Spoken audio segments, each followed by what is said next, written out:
Hello everyone, welcome to my channel विपाठ चलें। आज के वीडियो में हम लोग पढ़ने वाले हैं वक्फ अमेंडमेंट बिल 2025 के बारे में। वीडियो में हम लोग देखेंगे कि वक्फ अमेंडमेंट बिल में कौन कौन से प्रोविजंस नए इंक्लूड किए गए हैं, किन किन प्रोविजंस को हटाया गया है, कैसे और किस प्रोसेस से वक्फ अमेंडमेंट बिल पार्लियामेंट में इंट्रोड्यूस होता है, किन किन स्टेप्स से इसे पास किया गया है और क्या क्या स्टेप्स लिए गए हैं जिससे कि वक्फ प्रॉपर्टीज़ को और भी ज़्यादा सिक्योर किया जा सके और वक्फ जैसे एक एडमिनिस्ट्रेटिव बॉडी को कैसे हम लोग स्ट्रॉन्ग बना सकते हैं, वो भी इस वीडियो में देखेंगे। आज के भी वीडियो का सारा सोर्स जो है वो प्रेस इंफॉर्मेशन ब्यूरो से लिया गया है, क्योंकि मैं चाहता हूँ कि वीडियो में किसी भी वीडियो के सोर्स में किसी भी तरीके की कोई मिस्टेक ना हो और किसी भी तरीके का कोई मिथ ना रह जाए, ताकि पढ़ने वालों को या देखने वालों को किसी भी तरीके की कोई कन्फ्यूजन हो।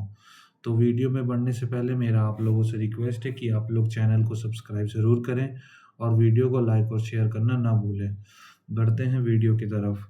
देखिए, वक्फ अमेंडमेंट बिल जो है, एक वक्फ जो है एक रिलीजियस इंस्टीट्यूशन से जुड़ा हुआ एक ट्रस्ट के टाइप से आप कह सकते हैं कि एक रिलीजियस इंस्टीट्यूट से जुड़ा हुआ एक ट्रस्ट है जो प्रॉपर्टीज़ को मेंटेन करता है, जो मुस्लिम प्रॉपर्टीज़ को मेंटेन करता है, जो कि ऐसे प्रॉपर्टीज़ होते हैं जो यूजुअली लोग चैरिटी के तौर पर जो है दान कर देते हैं। पर देखिए, चैरिटी के तौर पर दान करना और वक्फ जैसे एक इतने महत्वपूर्ण अमेंडमेंट बॉडी का किसी के भी लैंड पर जाकर ज़बरदस्ती हक जमान, there is a very big difference.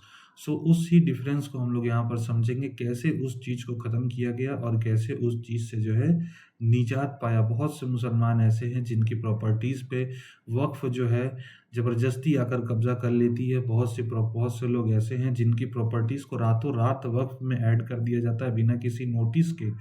तो उन चीज़ों को सिक्योर करने के लिए, सेफगार्ड करने के लिए जो गवर्नमेंट ने इस बिल में क्या-क्या स्टेप्स उठाए हैं, वो सारी चीज़ें आज हम लोग यहाँ पर देखेंगे। वीडियो में आगे बढ़ने से पहले मैं आपको फिर से बता दूँ, मेरा किसी भी तरीक़ा का कोई भी पॉलिटिकल एजेंडा अपना नहीं है, मेरा पॉलिटिकल व्यू पॉइंट नहीं है। गवर्नमेंट आज अगर अभी की गवर्नमेंट जो पब्लिश कर रही है मैं वो बताऊँगा, आगे गवर्नमेंट बदलती है वो भी जो पब्लिश करेगी मैं वही बताऊँगा। इसलिए मेरा यहाँ पर पर्सनल व्यू पॉइंट कुछ भी नहीं है।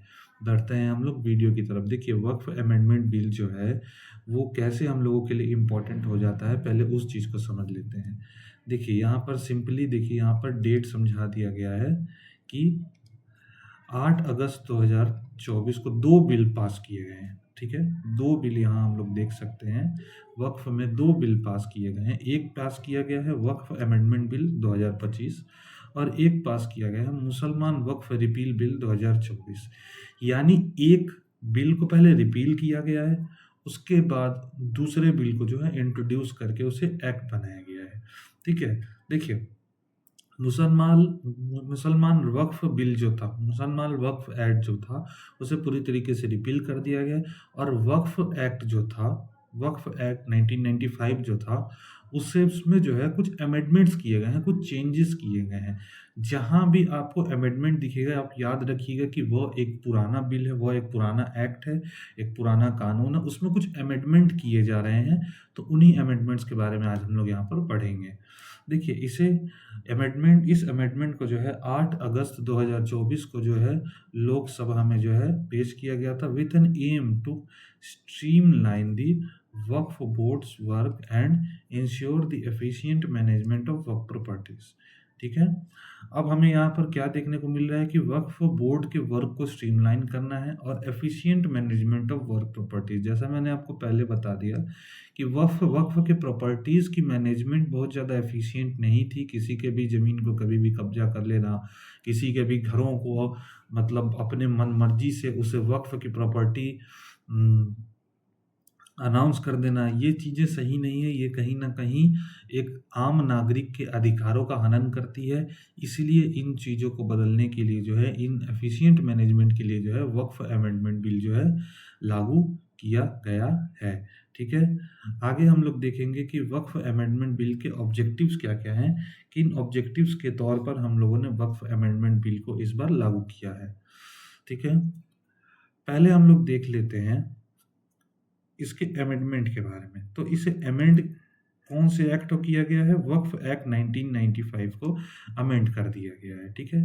वक्फ एक्ट 1995 के हिसाब से वक्फ प्रॉपर्टीज जो है मैनेज होती थी, वक्फ प्रॉपर्टीज को रेगुलेट किया जाता था, उनके अंडर में वक्फ प्रॉपर्टीज का रख रखाव होता था, बहुत सारे ट्राइब्यूनल्स भी चलते थे, एडमिनिस्ट्रेटिव बॉडीज भी चलती थी। इस एक्ट के अनुसार जो है अब जो है वक्फ अमेंडमेंट बिल लाया गया है to redress the issues and challenges. Issues जो थे उन्हें एड्रेस करने के लिए और चैलेंजेस को एड्रेस करने के लिए in regulating and managing Waqf properties, ठीक है।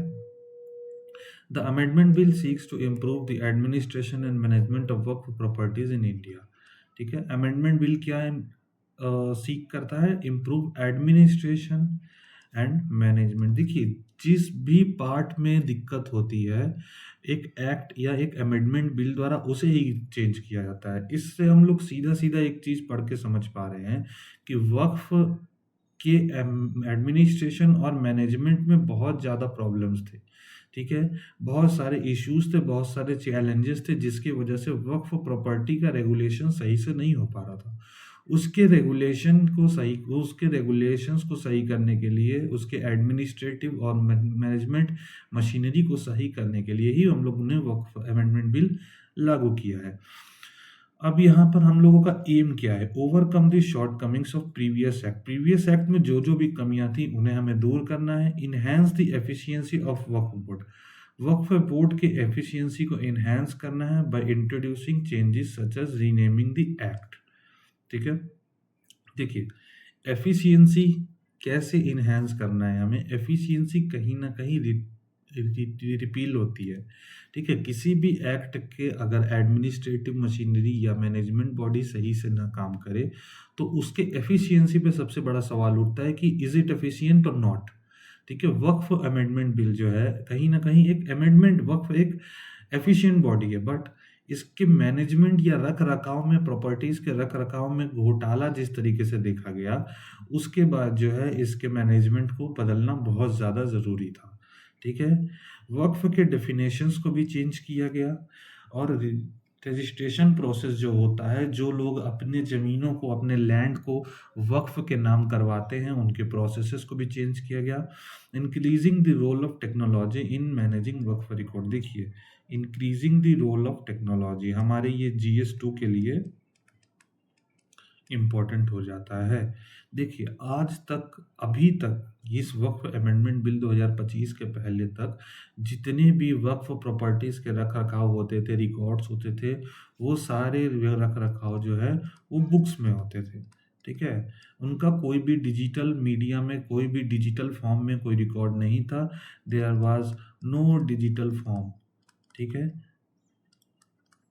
अब किसी भी अगर एक्ट में हो रहे किन्हीं कामों का अगर आपके पास डिजिटल फॉर्म में कोई रिकॉर्ड नहीं है तो बहुत ही सिंपल सी बात है कि गवर्नमेंट को उसे एक्सेस करना बहुत ज़्यादा एक लेंदी प्रोसेस हो जाता है। गवर्नमेंट एक्सेस नहीं कर पाती उन चीज़ों को, उन डॉक्यूमेंट्स को गवर्नमेंट को एक्सेस करने में बहुत ज़्यादा प्रॉब्लम हो सकती है। इसीलिए यहाँ पर जो है वक्फ में जो है टेक्नोलॉजी के रोल को भी इंक्रीज किया जाएगा। मेनली वक्फ के प्रॉपर्टीज के कागजों को, सारे प्रोसेसेस को डिजिटलाइज्ड किया जाएगा, ना कि सिर्फ कागजी कार्यवाही पे ही इस बार चलना है।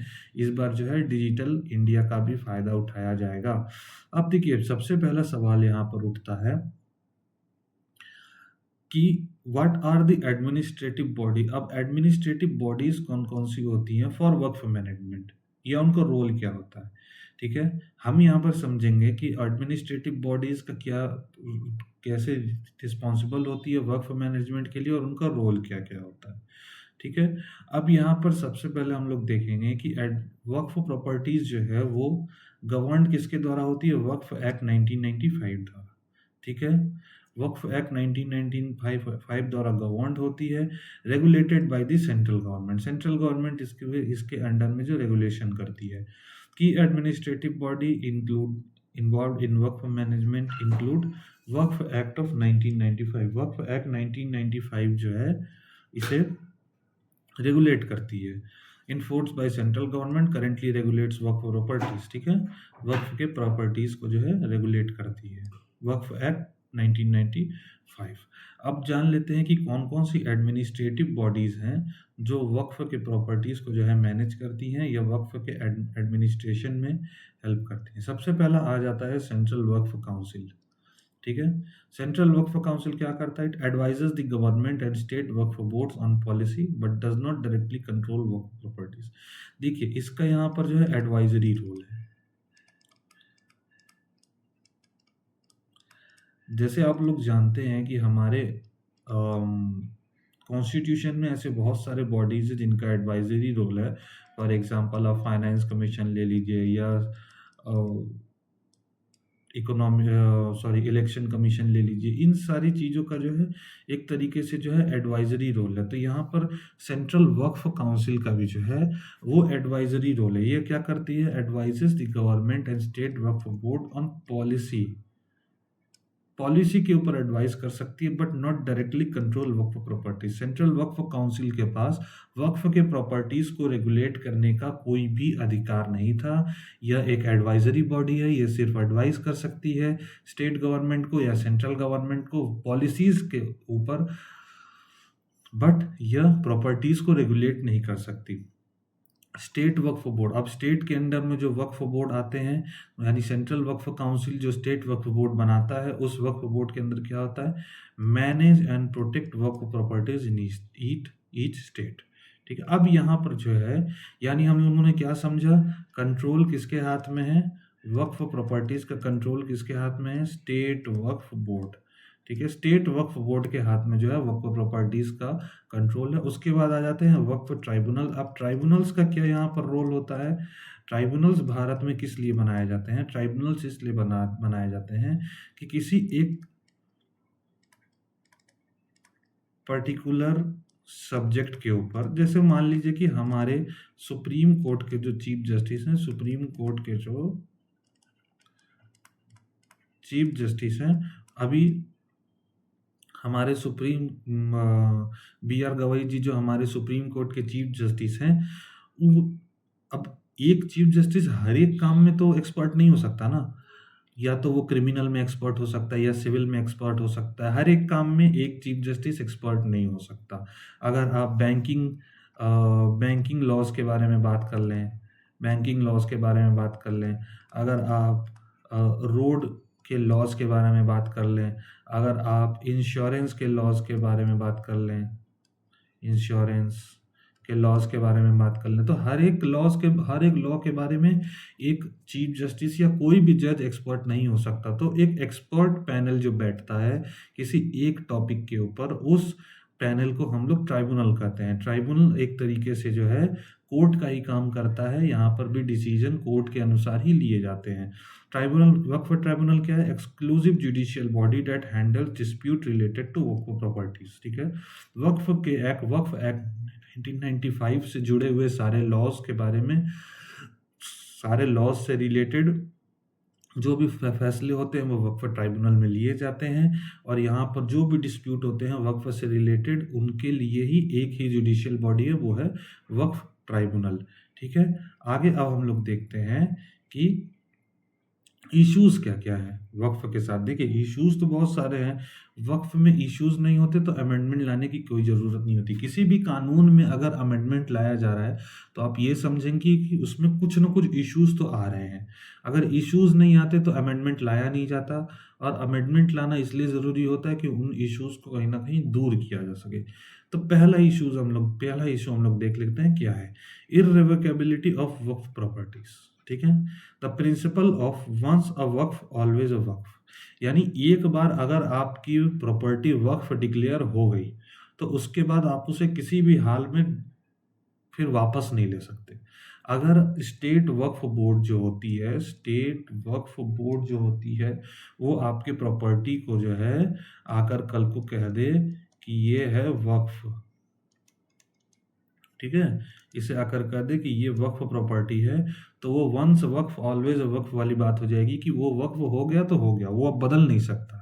ठीक है, it has led to dispute such as claims over islands in Bet Dwarka which have been deemed perplexing by court as well.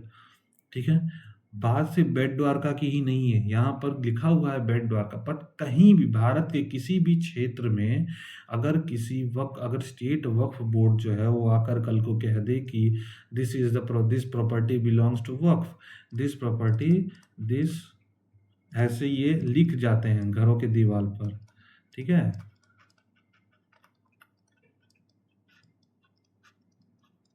ऐसे घरों की दीवारों पर लिख जाते हैं, तो अगर कल को कह दे आका, तो इसका ये मतलब तो नहीं होगा कि वो प्रॉपर्टी वक्फ के नाम में चली गई या कुछ भी हो गई, ठीक है।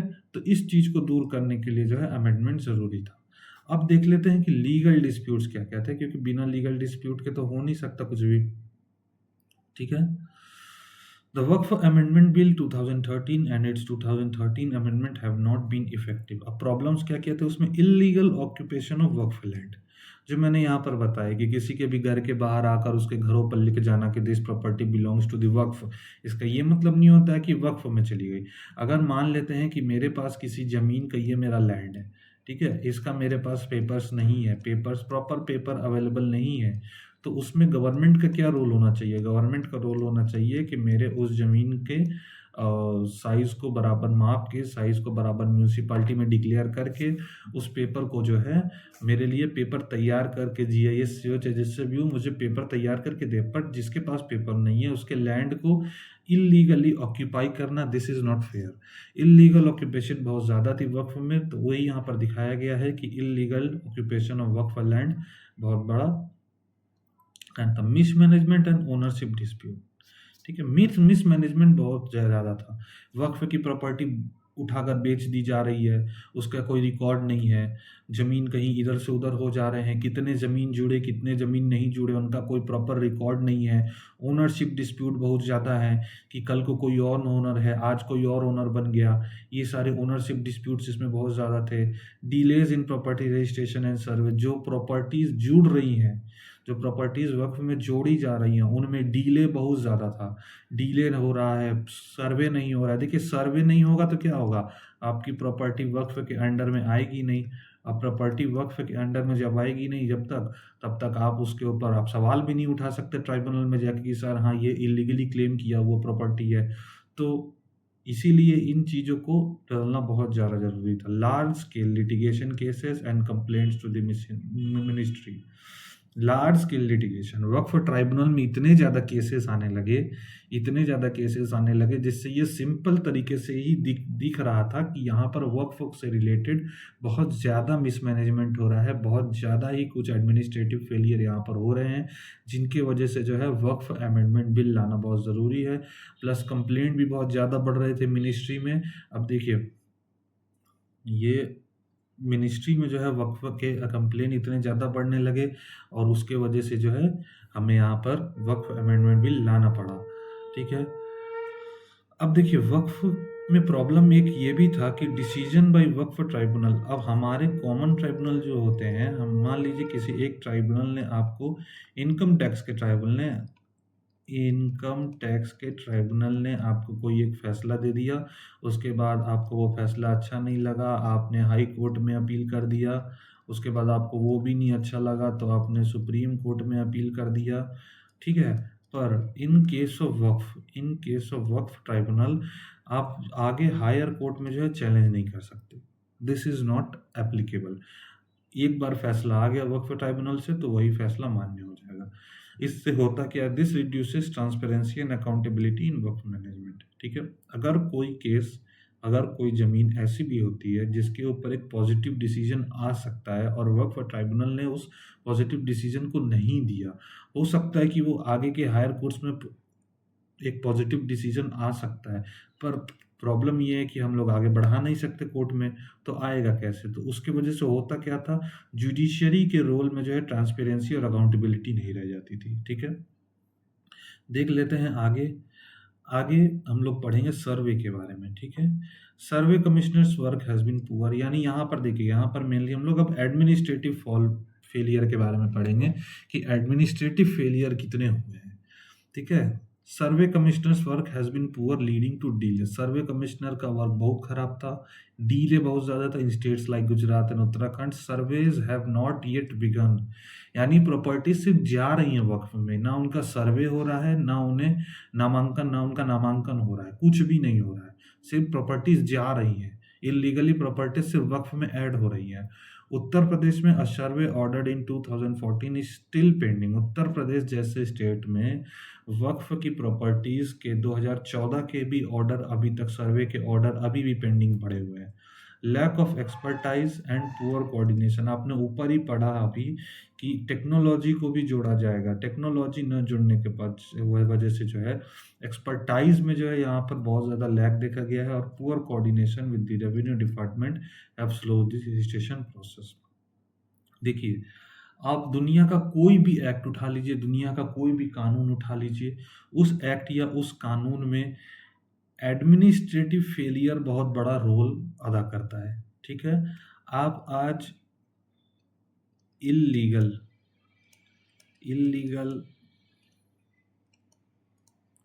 इमिग्रेशन कह लो, इलीगल इमिग्रेशन कह लो, या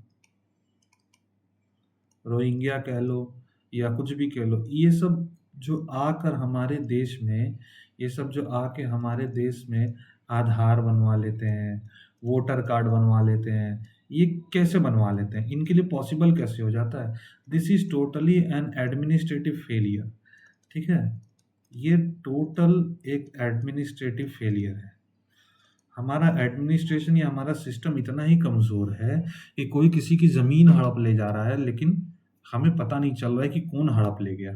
ठीक है, अब आगे देखते हैं मिसयूज़ कैसे किया जाता था वक्फ के लॉज को। सम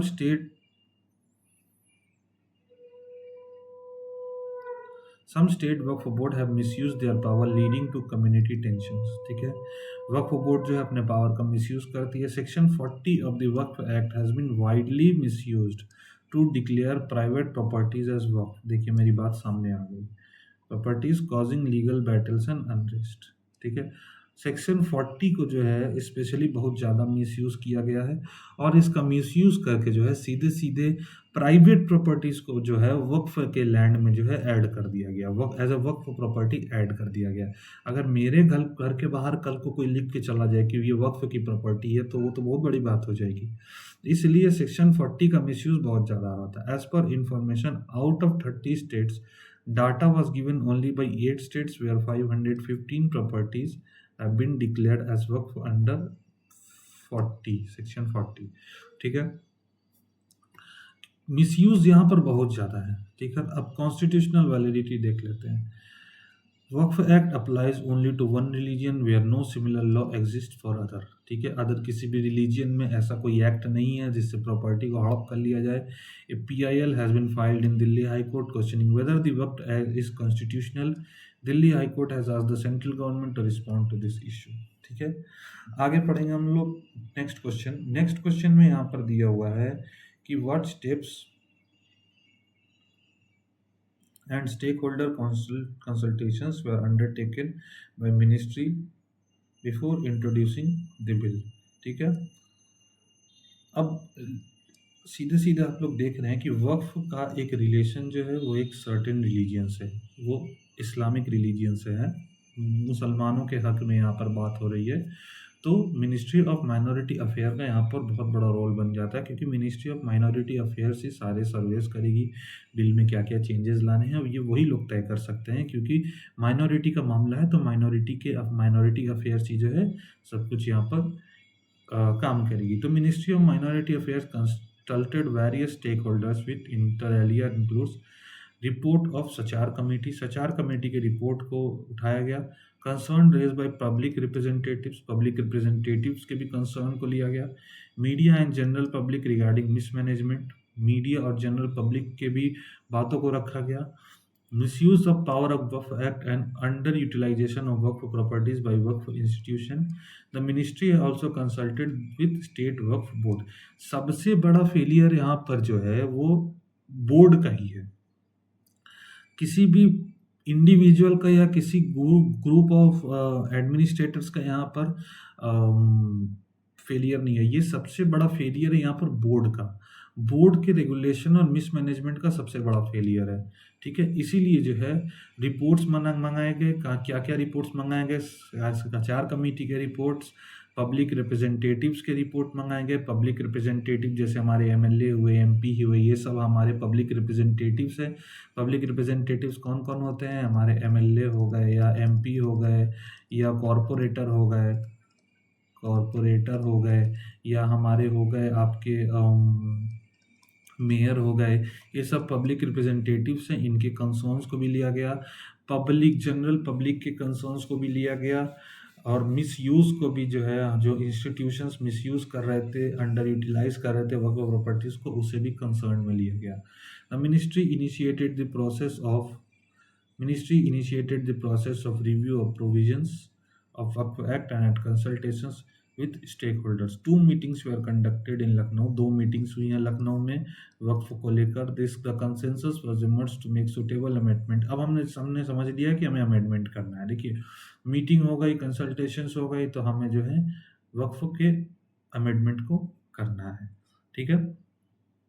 अब हम लोग समझेंगे कि मीटिंग में क्या क्या डिसीजंस हुए। सबसे पहला डिसीजन हुआ widening the base of central Waqf board and state Waqf board composition, ठीक है। कॉम्पोजिशन को बदलना है, जो पुराना कॉम्पोजिशन था वक्फ एक्ट में उसे बदलना है, ठीक है। वक्फ बोर्ड के कॉम्पोजिशन को बदले जाएंगे। रोल एंड रिस्पॉन्सिबिलिटी ऑफ मुतावलीज वो होते थे जो लोग सीधे सीधे जाकर जो है आपका वक्फ प्रॉपर्टीज को जो है डिक्लेयर करते थे, ठीक है। रीस्ट्रक्चरिंग ऑफ ट्राइब्यूनल्स में जो जो प्रॉब्लम्स थे उन्हें रीस्ट्रक्चर किया जाएगा। रजिस्ट्रेशन प्रोसेस को इम्प्रूव किया जाएगा। डिक्लेरेशन ऑफ टाइटल्स के डिक्लेरेशन में भी ध्यान दिया जाएगा। वक्फ प्रॉपर्टीज़ के सर्वे पे मेनली काम किया जाएगा, क्योंकि सर्वे बहुत सारे स्टेट्स के जो हैं वो पेंडिंग है, इसलिए उनके सर्वे पर जो है ध्यान देना बहुत ज़्यादा ज़रूरी है। म्यूटेशंस किए जाएंगे सर्वे का। अब मैं बता दूं म्यूटेशंस किसे कहते हैं, तो म्यूटेशन कहा जाता है आपके नाप जोख, जो ज़मीन का नाप होता है ना, ज़मीन को मापना, जो ज़मीन म्यूनसिपालिटी मापती है या पंचायत मापती है, उस माप जोख करने को जो है म्यूटेशन कहा जाता है। Filing of accounts by mutawallis, reforms in filing annual accounts, review of provisions related to वैक्वी property limitation act, scientific management of Waqf properties, ठीक है। Further the ministry also analyse the international property, यानी अब देखिए, अब इंटरनेशनल प्रैक्टिसेस को भी जो है वो हम लोगों ने यहाँ पर देखा, ठीक है। इंटरनेशनल प्रैक्टिस कौन कौन से होते थे उन्हें भी यहाँ पर हम लोगों ने कंसीडर किया। किन किन कंट्रीज़ में, जैसे बहुत सारे कंट्रीज़ हैं, सऊदी अरेबिया में, यूजुअली मुस्लिम कंट्रीज़ में जैसे वक्फ मैनेज हो रही हैं, उन कंट्रीज़ को जो है कंसीडरेशन में लिया गया, ठीक है। और इनमें पाया क्या गया, इनमें ये पाया गया कि जनरली जो है इंस्टीट्यूशन सेटअप किए जाते हैं वक्फ के लिए, और उन इंस्टीट्यूशंस के द्वारा ही इन्हें जो है रेगुलेट किया जाता है। अब हम लोग जान लेते हैं कि प्रोसेस क्या था इंट्रोडक्शन में, ठीक है। इंट्रोडक्शन का प्रोसेस क्या क्या था। 8 अगस्त को जो है वक्फ अमेंडमेंट बिल इंट्रोड्यूस हुआ है लोकसभा में। 9 अगस्त को, on August 9, 2024, both houses of parliament referred the bill to a joint committee. ये एक सिंपल प्रोसेस है। कोई भी बिल जब आता है पार्लियामेंट में, वो सबसे पहले लोकसभा में इंट्रोड्यूस होता है, ठीक है। इंट्रोड्यूस होने के बाद वो सीधे सीधे जाता है जॉइंट कमेटी के पास, ठीक है। उस जॉइंट कमेटी में होते कौन कौन है, 21 लोकसभा के मेंबर और 10 राज्यसभा के मेंबर, ठीक है। ये 31 लोग जो हैं, अब जो है जॉइंट कमेटी के जो मेंबर्स हैं, ये डिसाइड करेंगे कि इस बिल में क्या चेंजेस लाने हैं, कैसे इस बिल को पर्टिकुलर बनाना है और कैसे इस बिल को प्रेजेंट करना है आगे, ठीक है। क्या इसमें शॉर्ट कमिंग्स है, क्या इसमें प्रॉब्लम्स है, क्या इश्यूज है इस बिल के साथ, उन सभी चीज़ों को जो है यहाँ पे रेक्टिफाई किया जाएगा। Keeping in view the importance of the bill and its wide-ranging implications, the committee had decided to call memoranda to obtain the views from public in general. यानी अब पब्लिक व्यूज़ को भी लिया जाएगा, एक मेमोरेंडा इशू किया गया, ठीक है, जिससे जो है पब्लिक व्यूज़ को भी जो है कंसीडर किया जाए, एक्सपर्ट्स और स्टेक होल्डर्स के व्यूज़ को भी कंसीडर किया जाए, ठीक है। The joint parliamentary committee had 36 sittings, total 36 sittings हुए थे, wherein they heard the views, suggestions of the representatives of various various representatives of various ministries such as Ministry of Minority Affairs, Law and Justice, Railways, Housing and Urban Affairs, Road and Transport and Highways, Culture, यानी अलग अलग ministry के जो है reports को जो है consider किया गया, अलग अलग मिनिस्ट्रीज के रिकमेंडेशंस को जो है कंसीडर किया गया वक्फ के बिल को अमेंड करने के लिए। पहला सिटिंग जो है शुरू हुआ वो अगस्त 22 2024 को, ठीक है, अगस्त 22 2024 को पहली सिटिंग हुई। पहली सिटिंग होने के बाद उसके बाद किन किन ऑर्गेनाइजेशंस को, किन किन स्टेक होल्डर्स को जो है कंसल्ट किया गया, उन्हें भी देख लेते हैं। देखिए ये सारा ये लिस्ट है, इन सभी बहुत ही कंफ्यूजिंग नेम है, हर पूरा हम नेम मैं लूँगा नहीं, तो आप लोग इस नेम्स को सारे पढ़ लेंगे, इन सारे नामों को पढ़ लेंगे। ये सारे नाम जो हैं इन सारे ऑर्गेनाइजेशंस को जो है कंसीडर किया गया। Committee receive 97,27,772 memoranda. देखिए पब्लिक मेमोरेंडा को भी कंसीडर किया गया और स्टेक होल्डर्स के मेमोरेंडा को भी जो है कंसीडर किया गया। डिजिटल मोड में ये मेमोरेंडा रिसीव्ड हुए, ठीक है।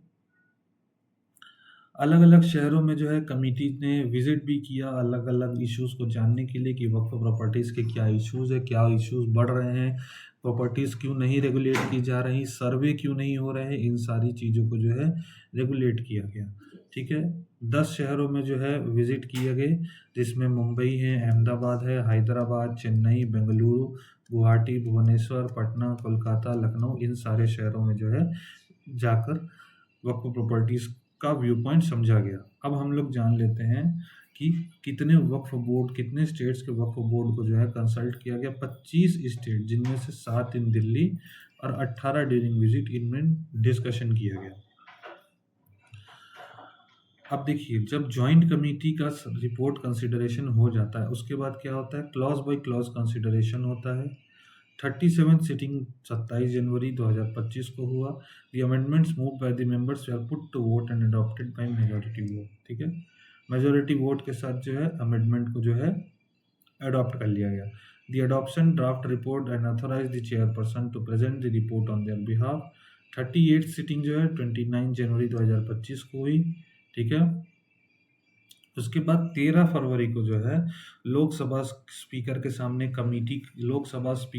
कमेटी ने रिपोर्ट को पब्लिश किया, कमेटी ने रिपोर्ट को रखा और लोकसभा स्पीकर ने 13 फरवरी को जो है दोनों हाउसेस के सामने जो है बिल को प्रेजेंट किया। अब हम लोग देख लेते हैं क्या क्या रिफॉर्म्स हुए वक्फ के प्रॉपर्टीज में, ठीक है। पहले देखते हैं मैनेजमेंट में क्या क्या रिफॉर्म्स हुए। इनकम्प्लीट सर्वेज जो बाकी थे, जो सर्वेज इनकम्प्लीट थे उन्हें कंप्लीट करना है सबसे पहले। बैकलॉग जो आ रहे थे ट्राइब्यूनल्स में, वक्फ बोर्ड्स में, उन्हें बैकलॉग्स को कंप्लीट करना है। इनकम्प्लीट अकाउंट ऑडिटिंग और मॉनिटरिंग जो हो रही थी उसे प्रॉपर तरीके से करना है। The mutation of all Waqf board has not been done properly, ठीक है। ये सारे इश्यूज है, ये सारे इश्यूज जो है बिल में डाले गए कि ये सारे इश्यूज है, अब इन सारे इश्यूज के ऊपर हमें काम करना है, ठीक है। अब एम्पावरमेंट कैसे करना है, इसे चेंज कैसे करना है। इंक्लूजन ऑफ डाइवर्स ग्रुप, देखिए सबसे बड़ा मुद्दा वक्फ में यह था कि नॉन मुस्लिम का इंक्लूजन। जब बात यहाँ माइनॉरिटी की हो रही है तो माइनॉरिटी का ये कहना है कि no inclusion of non Muslims, वो नहीं चाहते कि नॉन मुस्लिम्स का यहाँ पर किसी भी तरीका का कोई इंक्लूजन हो, नॉन मुस्लिम कम्युनिटी का किसी भी तरीके से कोई इंक्लूजन हो।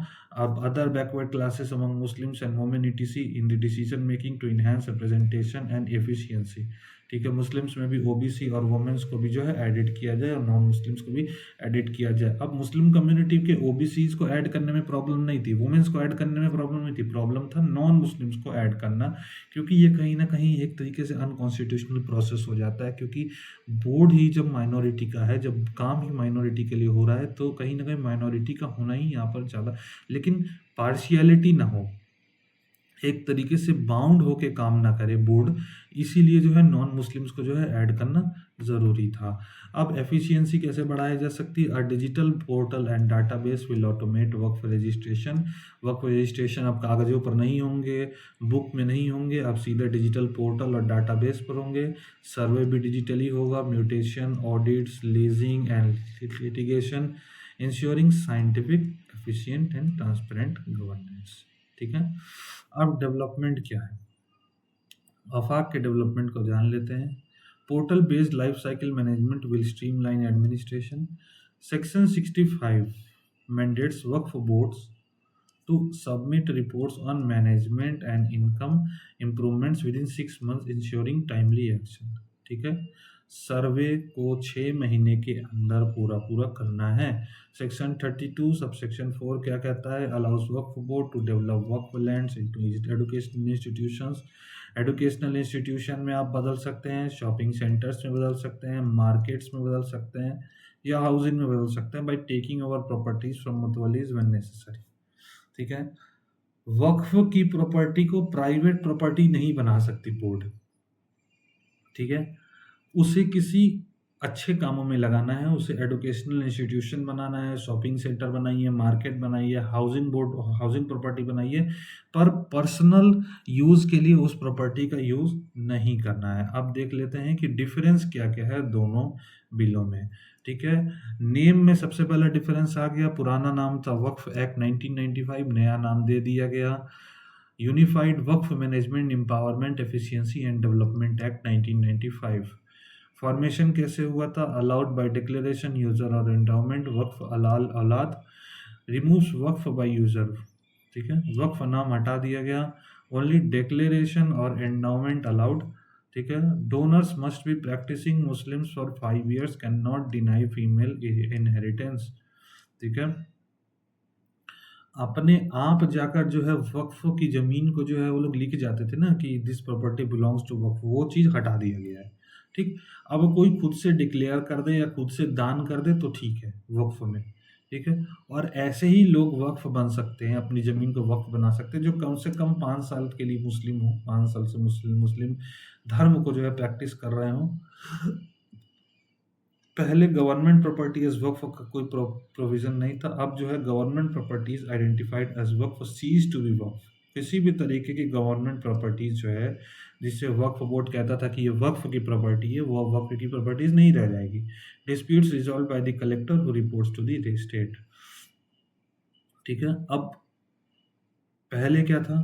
पहले जो है किसके पास पावर थी वक्फ डिटरमाइन करने की? पहले जो है बोर्ड के पास पावर थी। पहले जो है स्टेट वक्फ बोर्ड या सेंट्रल वक्फ बोर्ड ही डिटरमाइन करता था कि वक्फ कौन सी प्रॉपर्टी होगी, पर अब ये इस प्रोविजन को जो है रिमूव कर दिया गया है, इसे जो है हटा दिया गया है। अब सर्वे कौन करेगा? पहले सर्वे किया जाता था सर्वे कमिश्नर्स द्वारा या एडिशनल कमिश्नर द्वारा, अब सर्वे करेंगे कलेक्टर साहब। ठीक है।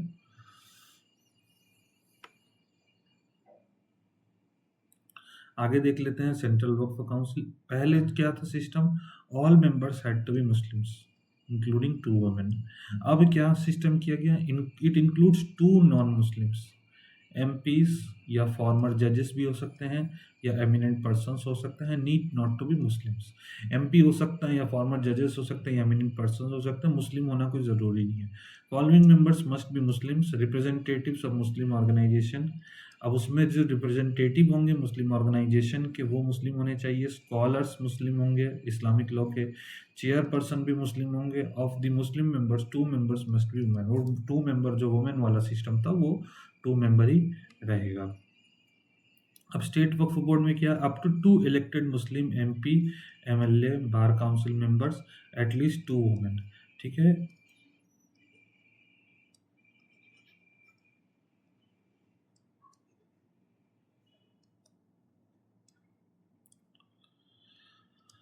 State government nominates members including 2 non Muslim. यहाँ भी सेम सिस्टम है, 2 नॉन मुस्लिम होंगे, 1 each from Siya, Sunni, backward class Muslims, Bora and अगा खानी। इन सभी में से एक एक को जो है चूज किया जाएगा। At least 2 women required. ट्राइब्यूनल में क्या है? लेड बाई अ जज including additional district management and the Muslim law expert. अब क्या है, मुस्लिम लॉ एक्सपर्ट को हटा दिया गया है। देखिए यही चीज़ें गलत है ना, अगर मुस्लिम्स के चीज़ों को रेगुलेट किया जाता है तो मुस्लिम लॉ एक्सपर्ट का होना ज़रूरी है, उसको हटा दिया गया है। डिस्ट्रिक्ट कोर्ट जज को यहाँ पर जोड़ दिया गया है and joint secretary of state government. ठीक है, अब देख लेते हैं कि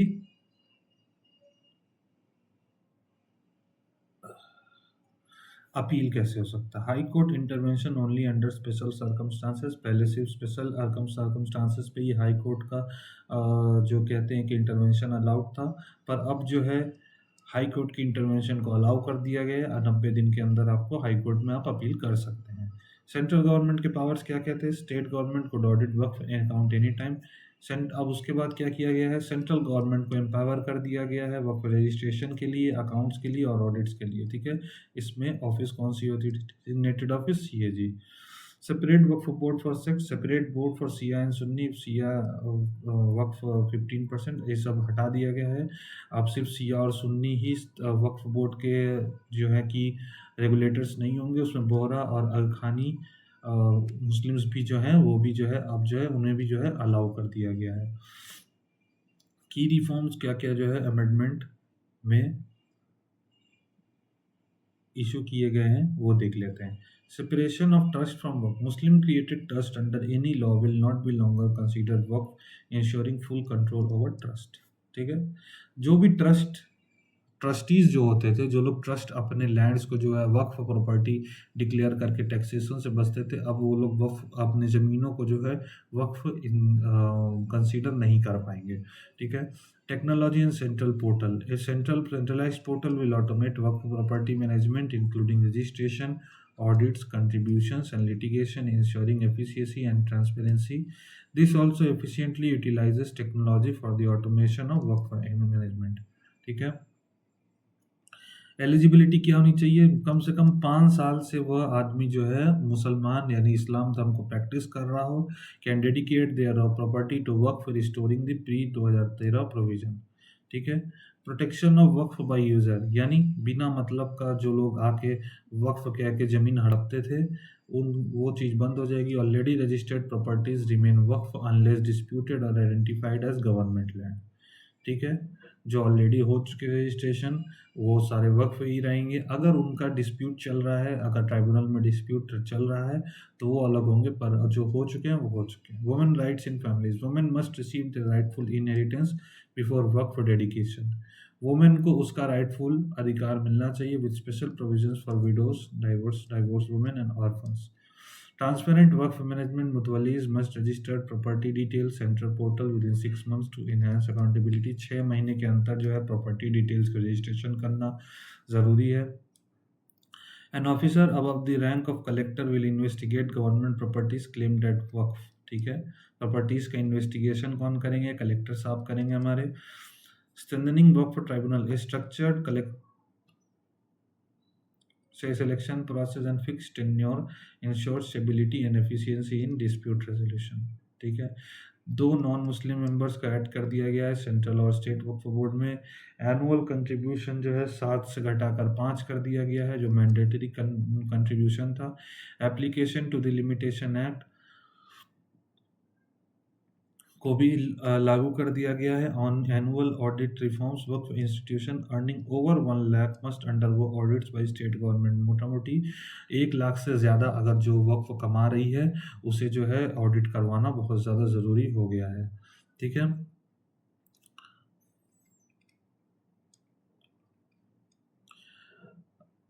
सेक्शन 40 हटा दिया गया है। सेक्शन 40 के तहत जो सेक्शन 40 का जो मिसयूज़ होता था उसे हटाया दिया गया है। जैसे डिक्लेयरिंग एंटायर विलेजेस है, पूरा पूरा गांव, कुंभ का भी ज़मीन पूरा कह रहे हैं कि वो भी वक्फ है, तो मतलब पता ही कैसे वक्फ है पर कह रहे हैं कि वक्फ है। ठीक है, अब देखिए कुछ इंस्टेंस जान लेते हैं कि क्या क्या है। As of September 2024, data from 25 state annuities, so 5,973 government properties have been declared as Waqf. Some example देख लेते हैं कौन कौन से हैं। ठीक है, देखिए यहाँ पर मैं ज़्यादा पढ़ के नहीं बताऊंगा, पर ये आप देख लीजिए कि ये गवर्नमेंट के प्रॉपर्टीज़ को कैसे वक्फ बना दिया गया है। ठीक है, ministry of housing and urban affairs के हिसाब से 108 प्रॉपर्टीज़ लैंड डेवलपमेंट या 130 property under Delhi development authority या 123 प्रॉपर्टी इन पब्लिक डोमेन, ये सब वक्फ के इलीगल तरीके से जो है वक्फ जो है कब्जा करके रखा है। नॉन मुस्लिम्स के प्रॉपर्टीज़ को भी जो है वक्फ में लिया गया, जैसे तमिलनाडु में गोविंदपुर विलेज इन बिहार, पूरा का पूरा गांव को ही कह दिया कि वक्फ है, ठीक है, पूरा गांव। केरला में भी जो है क्रिश्चियंस के ज़मीनों के ऊपर वक्फ का कब्जा, या कर्नाटका में जो है, कर्नाटका में आप देख सकते हैं 15,000 एकड़ ज़मीन के ऊपर जो है वक्फ अनाउंस कर दिया, ठीक है। यूपी में भी बहुत ज़्यादा करप्शन और मिसमैनेजमेंट के जो है केसेस आ रहे थे। अब देखते हैं कि कैसे ये पुअर को जो है, कैसे गरीबों को जो है ये बेनिफिट करते हैं। एक सेंट्रलाइज्ड डिजिटल पोर्टल लागू किया जाएगा जो वक्फ प्रॉपर्टीज़ को ट्रैक किया करेगा, आइडेंटिफिकेशन करेगा वक्फ की प्रॉपर्टीज़ को, और मॉनिटर और मैनेजमेंट करेगा। Auditing and accounting measures will prevent financial mismanagement and ensure funds are used only for welfare purpose, ठीक है।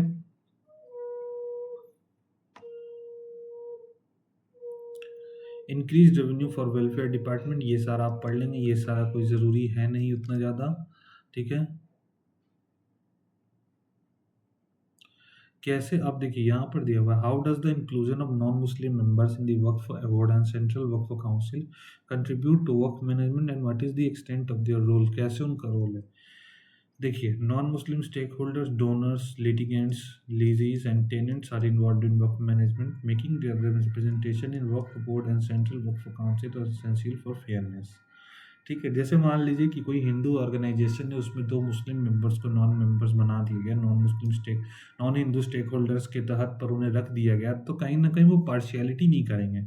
अगर मैं हिंदू हूँ तो मैं कहीं ना कहीं कितना भी मतलब सेक्युलर बन जाऊँ, पर खड़ा तो अपने हिंदुइज्म के साथ रहूँगा। तो इसीलिए यहाँ पर जो है नॉन मुस्लिम मेंबर्स को जो है ऐड किया गया है। Regulation of secular activity, section 96 empowers central government to regulate governance, social, economic and welfare aspect of Waqf institution defined by court rulings, ठीक है। Oversight role of central Waqf council, ये आप लोग पढ़ लेंगे। नॉन मुस्लिम रिप्रेजेंटेशन यहाँ पर main होता है।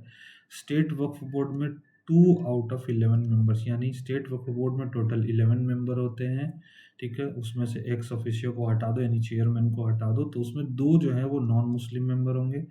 सेंट्रल वक्फ काउंसिल में भी 22 मेंबर होते हैं एक्सक्लूडिंग एक्स ऑफिशियो, उसमें भी 2 जो है नॉन मुस्लिम मेंबर होंगे।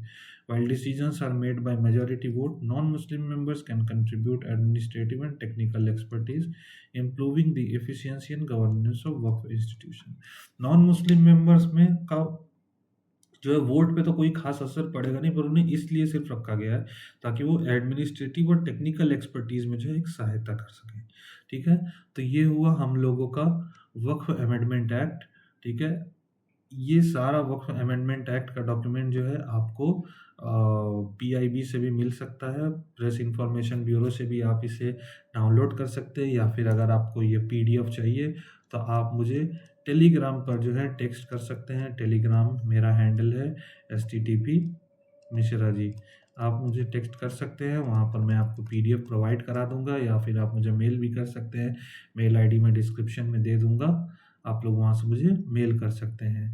वीडियो में बने रहने के लिए थैंक यू वेरी मच। मैं चाहूँगा कि आप चैनल को सब्सक्राइब ज़रूर करें और वीडियो को लाइक एंड शेयर ज़रूर करें। करते हैं वीडियो को एंड। जय हिंद।